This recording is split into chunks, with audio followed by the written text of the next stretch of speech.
Welcome back. This is our next segment. Joined today, of course, by Rachel Rojas of Goosehead Insurance. And Rachel is taking us through some of the finer points of homeowners insurance.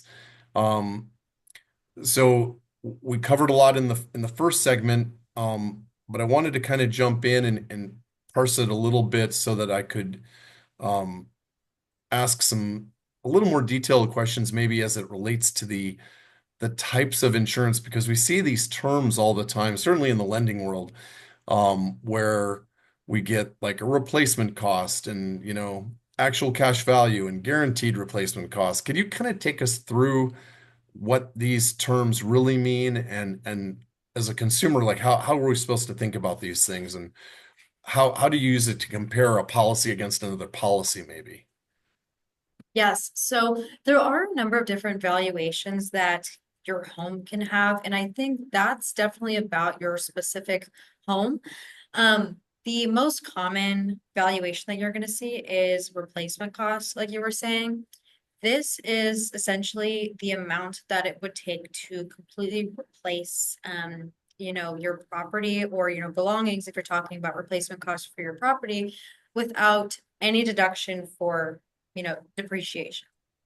Okay. So this is kind of the ideal valuation that you will see on every, standard homeowners policy. But of course, if you have the kind of like how we were talking about earlier, maybe a much older home or something like that, you would be more likely to have your home valued at an actual cash value or ACV valuation. This valuation is a lot less favorable because it, takes into account depreciation. So that essentially means that if you have, any given house, the replacement cost valuation would be a lot more than the actual cash value. And so of course, you want to aim for the replacement cost, but you don't really have, a say at a certain point because if you have a much older house, a lot of companies won't take it for, replacement cost. So it's good to know the difference between these two because if you end up getting a quote or even you're looking at your policy and it says, the home coverage is actual cash value, and that's not where it should be, or you don't think that's the right valuation, that's when you'd have to talk to, your agent or your broker and see what the proper valuation is for your home. Like I was saying, there are many other different kinds of valuation, but those are going to be for, very specific situations. So it's at that point where you would want to talk to your agent or broker about those specifically. But at the end of the day, replacement cost and actual cash value are going to be the two biggest valuations that you see, with replacement cost being, overwhelmingly how most homes are valued. Out of curiosity, can an agent or broker use that as a deciding factor to make a policy less expensive by going from replacement cost to actual cash value? Yeah, so it's definitely something that would make the policy a whole lot cheaper, Hmm. but it's not something that I ever really see people do if they can get it for a replacement cost Okay. valuation. You never see people go down to actual cash value because at the end of the day, it's just really hurting them. Hmm. So although it would be a lot cheaper price wise, people don't usually see it like that. They just see, way less coverage. It's just when you can't value it for replacement costs, when you have no option, is the Right. only time that you see that ACV coverage. Okay, so it's not so much likely that you're having uh, you know, a less than ethical agent or broker who's trying to get a cheaper policy by switching out the kind of coverage um in that manner back to actual cash value from replacement or all the guaranteed riders that we see on a lot of policies, right? Yes, of course. Yeah. So you wouldn't see that. Maybe in the case of a, really sneaky agent for some reason, they don't disclose to you that the home is on actual cash value basis, but then we're dealing with a whole ethical battle. So that Mhm. would be a whole different story, right? But something that Um, a consumer could take a look at their policy and actually tell definitively if it is or isn't, and then they could ask their agent and make sure that hey, it wasn't an accident, or no, it really has to be actual cash value because of the age of your home or the property or the circumstances of the home itself, maybe. Yeah, of course. Yeah, if someone looks at your policy or a quote or something like that and notices actual cash value coverage, that wouldn't likely be, the agent accidentally doing that. It would be for a reason. So that would definitely be a point to talk to them and say, hey, like, why do I have, for example, a big thing that you may see is you have replacement cost for the home, but actual cash value for the roof because the roof is so old. And that is good to know that if you see that on your policy or on a quote, to ask why that is. That way you have a good understanding of what you are covered for.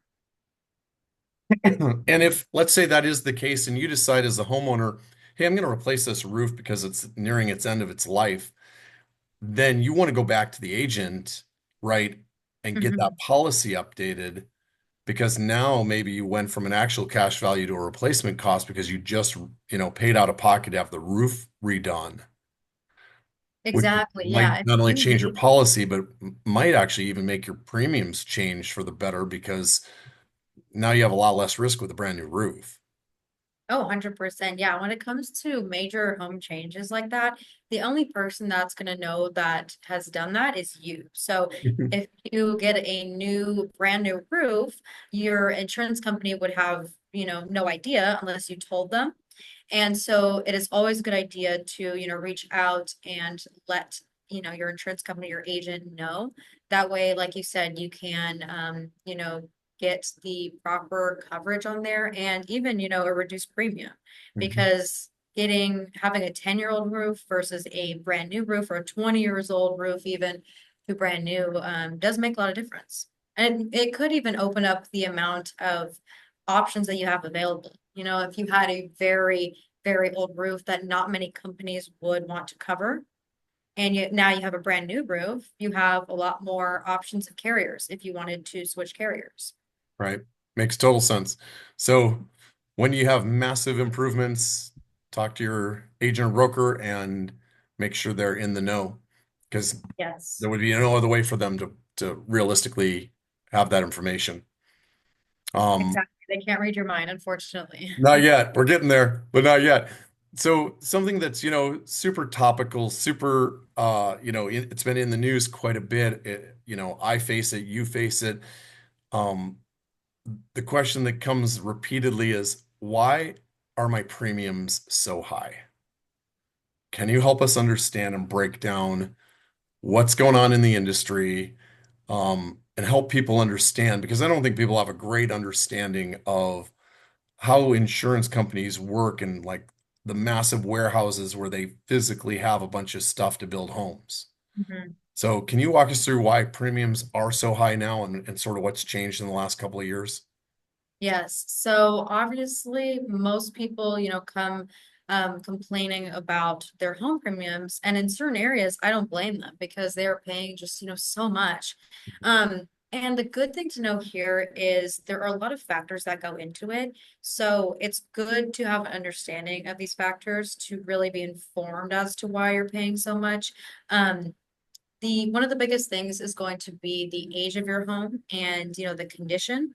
So like we were talking about, older homes or homes that need major updates or roof replacements, things like that are going to be harder to insure, and not impossible obviously, but when you are insured for an older home it will be just more expensive because there's more risk associated with an older home. Another thing that is up to you is going to be your deductible, right? If you want your premium to, decrease by a good amount, you can lower your deductibles if you'd like.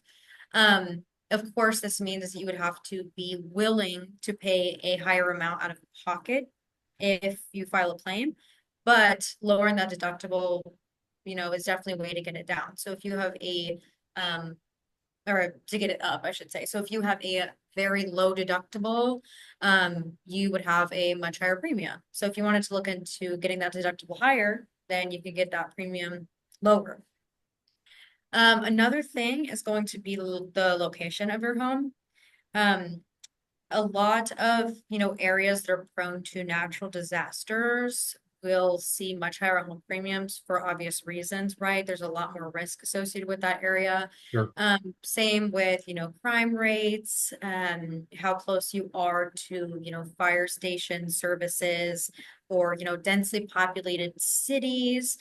Those are all, characteristics that are, pretty self-explanatory, right? They relate to more risk. So if you are in, the middle of a really packed city with high crime rates, prone to natural disasters, not near any fire services, all those things combined, Right. then, you're just in a risky area in general. Yeah. So insurance companies will know that and it'll be more costly to insure. But that makes sense, right? Yeah, of course. That all makes sense. And so does the Yeah. deductible. In fact, so for like, for the next layer up that I always try to help people do some, analysis and sometimes looking at the insurance deductible, it's like, well, the difference between $1,000 and a $2,000 deductible might make sense for you to sort of self-insure the difference, right? Mhm, So if you're going to save, $200 a year on a deductible change alone, it's not that hard to take the $200 and just start putting it in your own account and start self-insuring. mhm. Because the deductible cost is something that if you had sitting in a savings account, you're already, you've got it handy. So you don't even have Right. to break the bank if you did have a claim, but you're not planning on having claims all the time anyway. So that's something that, I like to help people try to analyze and actually look at the dollar cost difference between the deductibles. Um, Mhm. so those are great things. And, of course, um, the unwritten part of it is, as we all know, credit impacts a lot. Um, and while credit scores for lending are fairly transparent because there's three major credit bureaus and everybody has access and has heard of these, Experian, Equifax, and TransUnion, and has an idea, even on an app on their phone, what their score is. Insurance companies use something like a credit score called an insurance score to evaluate clients as well, except it's not quite as transparent, but it definitely seems that they track. So whether they're using a real score or they're using just a behind the curtain Wizard of Oz style insurance score, that's probably going to help determine whether your premiums are high or not as well, I would assume. Yes, of course, because that just all stems back for, like mortgages as well, from your risk, It's a right? So risk, if yeah. you have poor financial responsibility, that will mean to an insurance company that you are more likely to file a claim, And right? if you're one of those people that we talked about earlier who's filed a bunch of sort of frivolous claims, Hmm. that's going to work against you too. And that's probably going to have an adjustment to your premium compared to a very similar home next door to your neighbor who has never filed a claim. Exactly. Yeah. And that's something too, if you are comparing someone in your same neighborhood with very similar house, maybe even the same builder or something like that, and your rates are significantly different than theirs, then you may be thinking, oh, maybe that has to do with my claims history or, my credit Maybe score. it's me.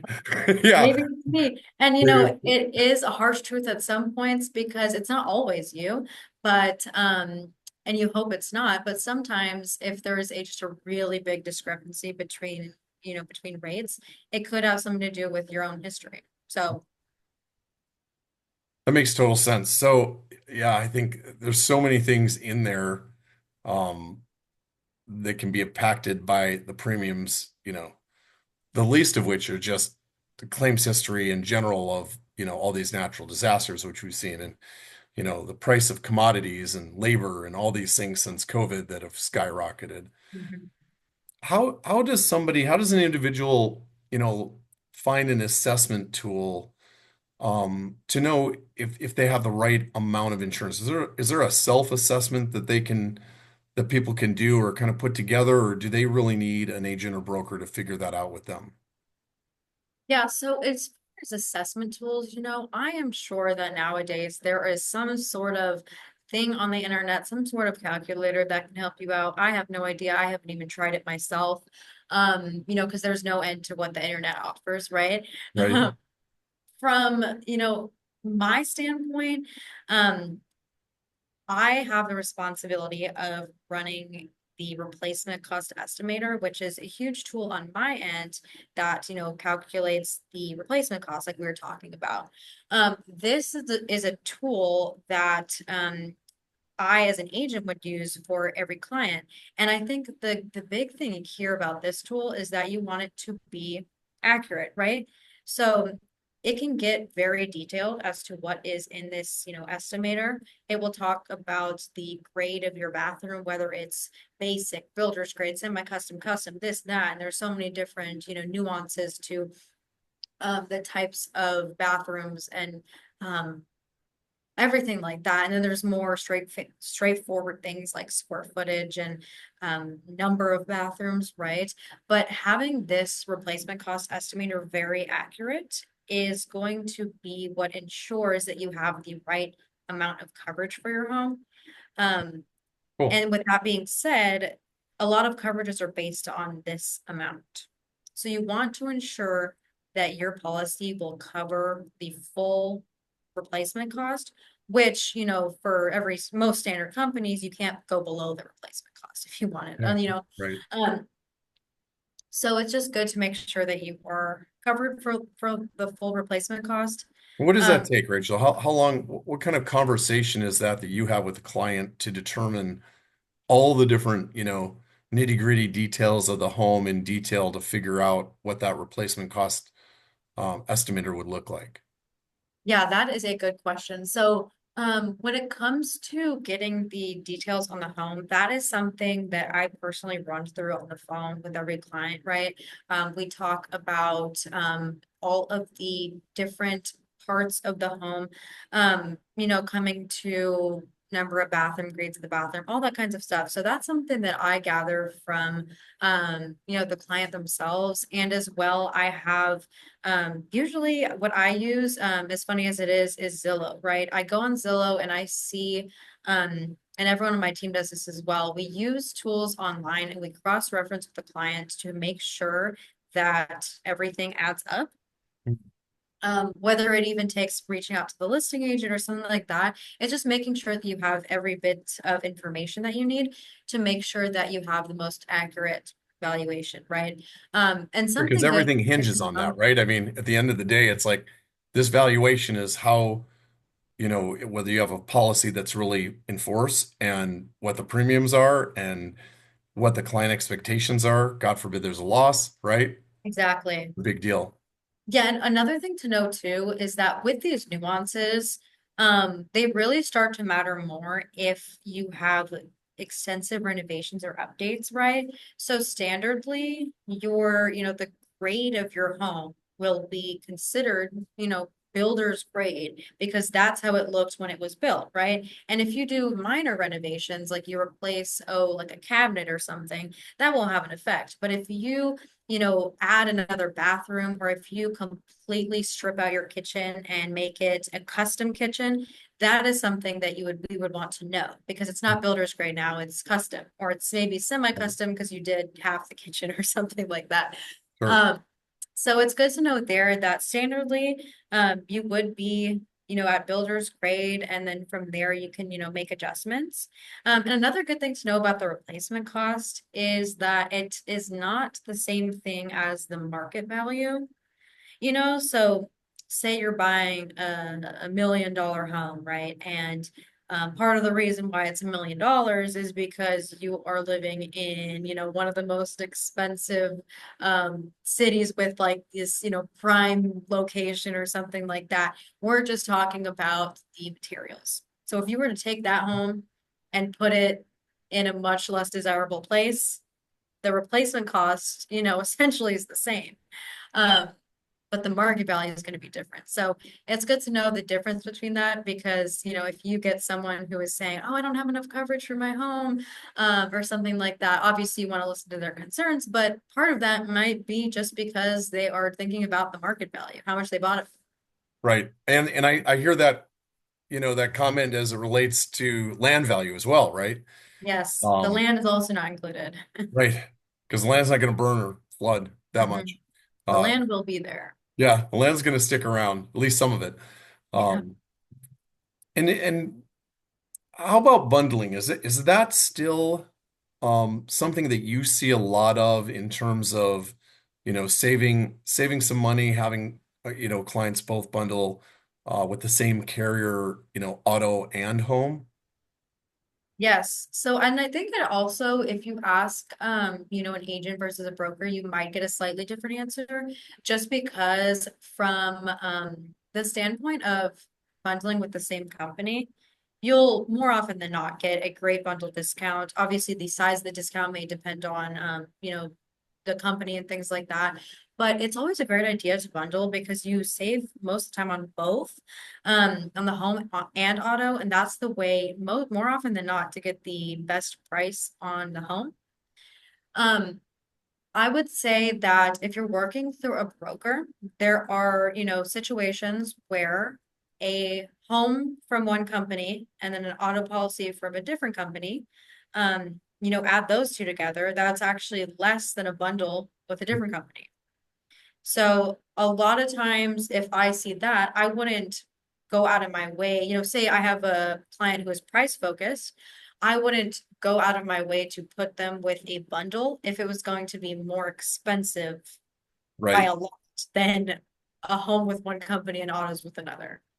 Gotcha. Okay. Yeah. So it's an interesting thing. I know, for a couple of decades, we really have been recommending that, people talk to their insurance professionals about that. And sometimes I've seen where it makes sense, and sometimes their vehicle needs are unique or their home is unique in that the other carrier seems to have a better deal, or has, different riders available, let's say for the homeowner's policy that if they bundled, they may not have on the bundled deal. So Hmm. it's an interesting thing to see. One that comes to mind is the equipment breakdown coverage. A few years ago, not that many carriers were doing it, so you may have had a homeowner's policy that had equipment breakdown, but they didn't do vehicle that much, or their vehicle wasn't very competitive. Whereas a different carrier, you really couldn't bundle it because the other carrier that had the great auto didn't have the rider for the homeowners, right? So there's some interesting cases where it seems like the answer is you should look, but it kind of depends. Um, Yeah, no, 100% it does depend because, everyone is different. So while a bundle option might make sense for a lot of people, it might not also mhm. for a lot of people. Yeah. So it also depends on what you qualify for and, so many different things. But it is to say that, the biggest pro to the bundle is going to be that discount. But a lot, sometimes it doesn't come to discount. Sometimes it just, you have certain needs that have to be met, that a Mhm. bundle doesn't give you, like you were saying. Yeah, it's interesting, right? I mean, it could be for a lot of different reasons, but um, definitely worth checking, it sounds like still, because you just never know where the opportunities and the consumer doesn't know. Um, Exactly. and so they really need to, rely on someone that they trust that's going to go out and do the heavy lifting for them, that's already been through, all these carriers and really understand, the ins and outs. Um, which brings me to a another point, which is, as a lender, obviously we have requirements that a borrower needs to maintain to have homeowners insurance on their property, right? Because that's the collateral we're lending Right. against. Um, but what do you see in the world where, you have somebody whose home is, maybe they're lucky enough to be free and clear? Um, how do you advise them, as to should they have homeowners insurance? And if so, how you walk them through, some of the different nuances with no lender involved. Yeah, so that's a great question. I think if you're financing a home, you have a lender, you know that you do need homeowners insurance and you can't get away from that, right? Mhm. But there are people that don't, they don't have a mortgage, or their home is paid off, or whatever it may be. Um, I would always say that, it's not required by law, it's not like auto insurance, but without homeowners insurance, you are not protected against major financial losses, right? Mhm. Without homeowners insurance, you'd have to cover the full cost of repairs or, a complete rebuild if it came to that. So that's why, I mean, homeowners insurance is always going to be super important. Of course, that doesn't mean that everyone has it, but trying to find someone that doesn't have homeowners insurance is, kind of rare because people do understand how important it is and it protects you. I think the biggest thing would be just having that peace of mind, right? Because you don't have homeowners insurance because you think um something's going to happen to you. You're think, oh, you're scared all the time. It's just it's that, peace of mind that you have knowing that if something did happen, you'd be covered. So it really covers those, what if this happened? Mhm. So while it's not required highly, not even highly, just recommended to Recommended. Yeah. the, Would recommend. It yeah, reminds me like back in the early days in financial planning, one of the things that we discussed in the insurance world was that the purpose of insurance is to make you whole, not profit from it. And so exactly. if you can't afford to be made whole on your own, then having insurance is a really good idea so that you have somebody behind you who can help make you whole. So I think uh, that sounds like it's parroting exactly what you're saying is, yeah, would absolutely recommend. And it's one of those things that people may not think about because once they get rid of the loan, if they've paid off their house and they're no longer escrowed for homeowners insurance, maybe they let it go, maybe they forgot about it. Um, it would be definitely be something to say, please, if you're lucky enough to be free and clear on the house, double check that you have homeowners insurance and look at the parameters and talk to your agent or broker. Hmm. Cool. What other Absolutely. things have I missed that you wanted to touch on? I think, at this point, I feel like we have covered, I mean, a lot of the major, components of the homeowner side of things that I think people will find very helpful, because these are a lot of the frequently asked questions that people may not want to ask or may not even think to ask. So I think as of now, we've, obviously we haven't covered everything, right? We haven't covered everything there is to know, We got to but leave we've something off covered. there for people for the next podcast, right? Exactly, got to save some room. So I think while there is still a lot more to go over in general, I think we've covered a good amount of the basics. Okay. Well, then this will wrap this session. If you have people that want to reach out to you directly, is your direct number the best number to reach you at? Yes, Your my direct cell. number, and then I have my email as well. But I usually prefer to do everything over the phone. So if you have any questions, want to reach out or anything like that, yeah, feel free to use my direct number. Great. And rattle that off for us. Yes, my direct number is going to be 214-451-4829. Perfect. And so if anybody out there has any direct questions or wants to look at their circumstances, um, get a little further down that replacement cost estimator, um, I would highly recommend that you give Rachel a call directly, so she can take a look at your individual circumstances. And of course, if anybody has any questions for me in the lending world, feel free to reach out to me directly. Um, and with that, we will see you on the next segment. Have a wonderful day, everybody. Thanks so much, Rachel. Thank you.